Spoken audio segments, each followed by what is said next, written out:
just never know what I'm going to turn up in next.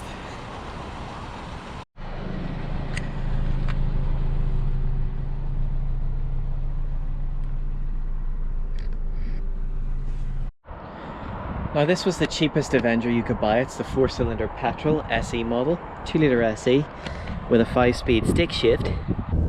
So the Avenger burst into the UK in 2007 and lasted for just 2 years.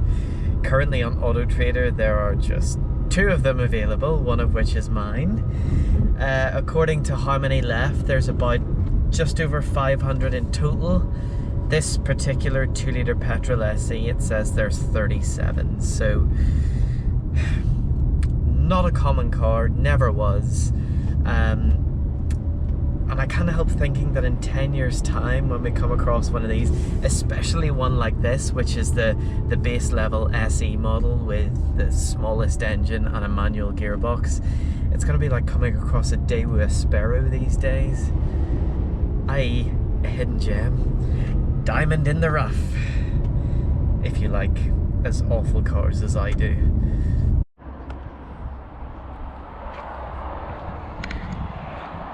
Here's the key. You flick it open and it brings the dipped headlights on, even if it's not dark. Electric windows all around, electrically folding wing mirrors. For a base model, it's actually not badly equipped. Nice chunky steering wheel. Key slots in this side of the dash. You must have the clutch pressed in. And there's the national anthem of America. Pointless bonging noises. Excellent climate control system. Yes, shut up. So as you can see and hear, the tire pressure monitoring system is not active on this car. Another thing that is not a fault, when you have the handbrake on, it flashes the light.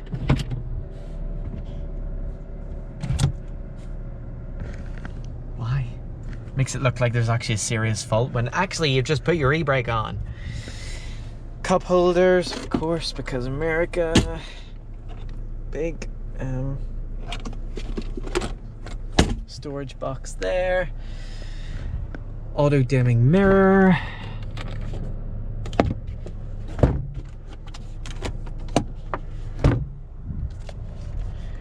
That's your lights. That's the dimmer for the instrument panel. Cruise control.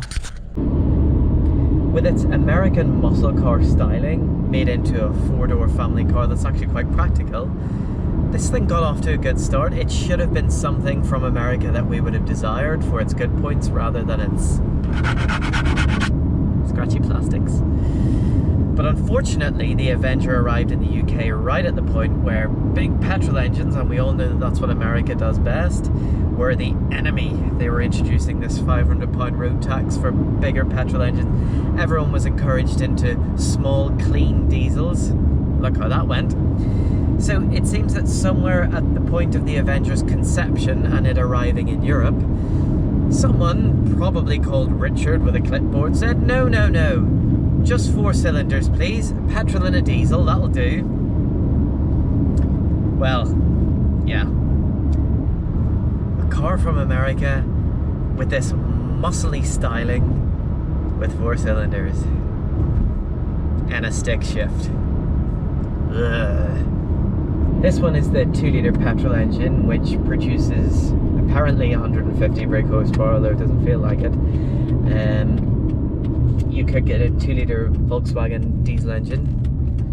And I also just learned that you could get the 2.4 4-cylinder that was in the Chrysler Sebring. But it all boils down to the fact that we could have 4 cylinders in this, whereas the States got a choice of V6s. There was no V8. I was surprised at that. I thought the States would have got a V8 in this, but I mean, come on, they could have at least given us a V6. The boot, you click this. This is one area of real cheapness, I have to say. This boot carpet is horrible and it's all falling to bits. But the boot itself is very decently sized. You cannot fold those seats down though by the looks of it. Let me double check that. Oh, it's got a hostage proof boot there. So you can't keep someone in the trunk. They'll just get out. Oh. Oh, you can. Wow, okay. There you go.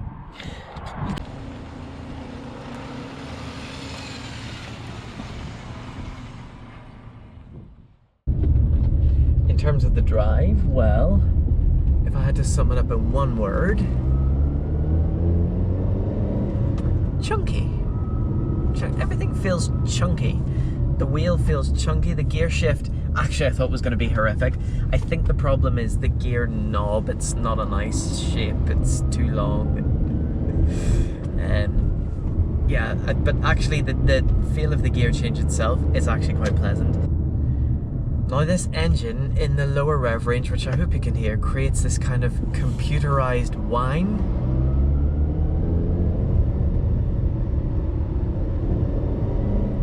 It sounds like the old 1.2 3-cylinder that was in like the Polos on the Ibizas back in the early 2000s. And then when you rev it up, which you have to because it's got no low down torque, it just sounds really harsh.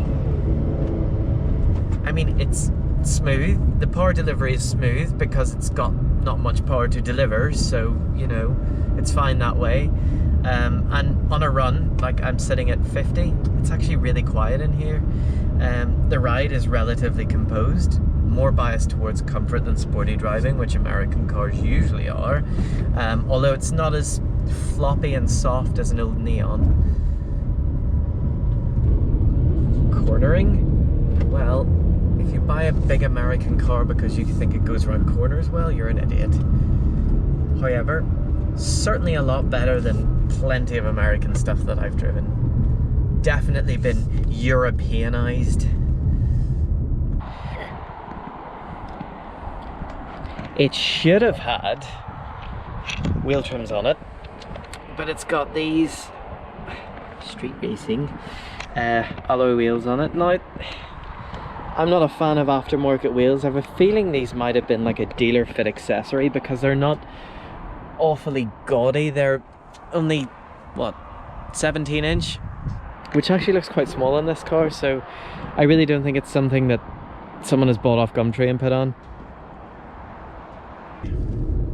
Much to my amusement, if you type in Dodge Avenger into Wikipedia, which I always do just to have a glance through the facts, it actually says that the Avenger came along to fill the gap in Chrysler's lineup left by the Neon's demise 4 years previous. Yes, because we were all heartbroken when the Neon disappeared and we longed for it ever since, and this was just exactly what we needed to replace a car that never actually sold in the first place. I would say size-wise, it's probably a little longer than an Insignia or a Mondeo, much thanks to these really chunky bumpers. Flared arches. I love the way this window line comes up here. Look how far the bumper sits out from the front of the car. I think it looks really good. I know a lot of you will love a poverty spec model just like I do. And there's plenty of grey cloth and plastics in here to remind you that that's what this is.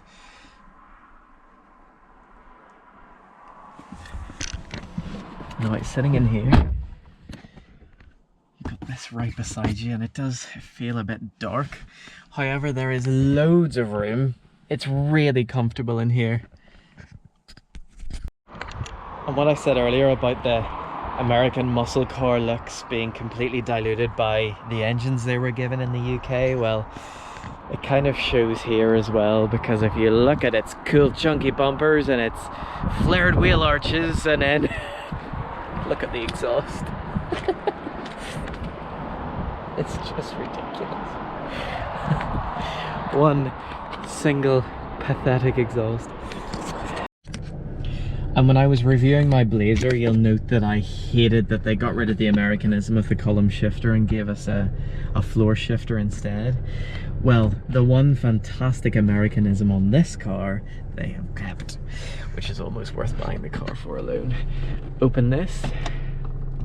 This is a cool box for your drinks tins. Dodge.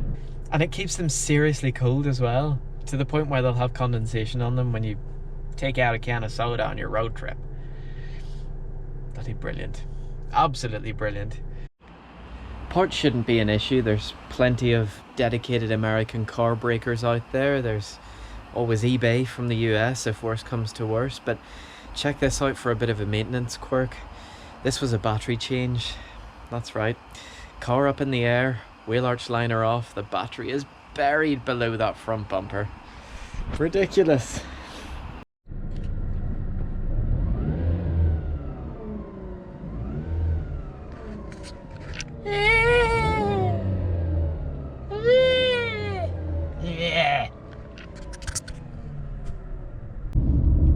You know what? It's not a good car when you look at it on paper.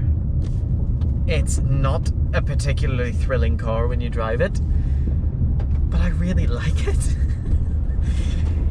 It just offers something so different than if you were to jump into a Vectra, a Mondeo, a Laguna of the same age.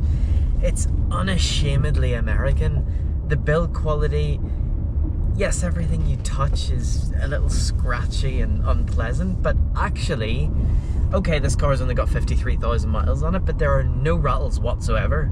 None. Everything seems to have stayed attached. The seats are comfortable, the AC is fantastic, the steering is fine. It has a certain confidence that you don't usually get from a mid-range American car. I just wish it had better engines and an automatic transmission. It had all the essential ingredients to be one of those American cars that's sent over on a whim, that we all love for its basic American charm, but this one seems to have been altered by the European bosses to such a degree that it just feels like it lost its identity a little, and that's such a shame.